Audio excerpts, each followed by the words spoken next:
बहुत समय पहले की बात है।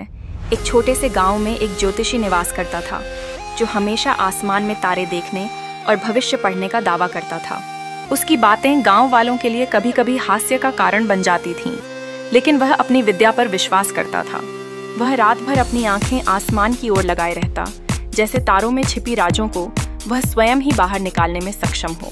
एक दिन सर्द हवा के झोंके के बीच वह अपने घर की ओर चल रहा था। उसकी आंखें ऊपर चांद और सितारों की चमक में डूबी हुई थीं। उसकी सोच में डूबे हुए उसे यह भी याद नहीं रहा कि वह कच्ची एसडीडी ढक पर चल रहा है। अचानक उसका पैर कीचड़ से भरे एक गड्ढे में जा गिरा। उसकी काली कल्पनाएं और भविष्य के सपने उस पल में धराशायी हो गए। गड्ढे में गिरने के बाद वह कीचड़ में फंस गया। उसने निकलने की कोशिश की, लेकिन उसे यह एहसास हुआ कि वह जितनी मेहनत कर रहा था, उतनी मेहनत उस गड्ढे से बाहर निकलने में होना अपने आंकड़ों पर निर्भर नहीं कर रहा था, बल्कि उसकी अधूरी समझ पर निर्भर कर रहा था। वो अपनी स्थिति को सुधारने के लिए चीखने लगा। कुछ गांव वाले उसकी सहायता करने के लिए दौड़ पड़े।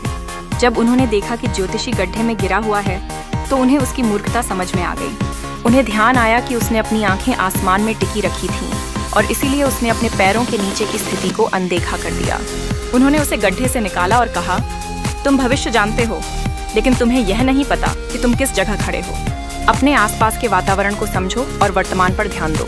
जो इस घटना ने सभी को यह सिखाया कि भविष्य का निर्माण आज के कार्यों से ही होता है। भविष्य की चिंता छोड़कर अपने वर्तमान पर ध्यान केंद्रित करना महत्वपूर्ण है। जब हम अपने आज को सशक्त बनाते हैं, तब वह स्वतः ही हमारे भविष्य का निर्माण कर लेता है।